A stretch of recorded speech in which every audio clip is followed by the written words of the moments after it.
આ મહિનામાં તમને તમારા બાળકો પાસેથી કંઈક સારા સમાચાર મળશે.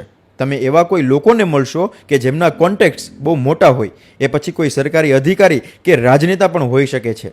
અને એમનાથી આવનારા સમયમાં તમારી લાઈફમાં કંઈ વેલ્યુ એડિશનના કામ પણ તમારા થશે. આ મહિને તમારી નામના અને ખ્યાતિમાં વધારો થશે અને એના લીધે જ તમારા જીવનમાં સારું એવું ધન આગમન પણ થશે. ઘણા સમયથી અટકેલા કાર્યો પૂરા કરવાના અવસર અને અટકેલા પૈસા પણ આ મહિને તમને પાછા મળશે.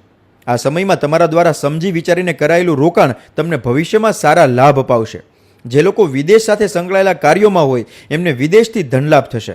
સ્વાસ્થ્યમાં ગેસ અને એસિડિટી બાબતે ખાસ કાળજી રાખવી. મેષ રાશિના જાતકો આ મહિને દરરોજ વિષ્ણુ સહસ્ત્ર નામનું શ્રવણ કરો. દર સોમવારે કાચા દૂધમાં મધ ભેળવીને શિવલિંગ ઉપર ચડાવો અને સાથે જ સમગ્ર મહિના દરમિયાન હનુમાન ચાલીસા પણ કરો. આટલું કરશો એટલે સ્વાસ્થ્ય પણ સારું રહેશે અને જૂન મહિનો પણ તમારા માટે સારો રહેશે.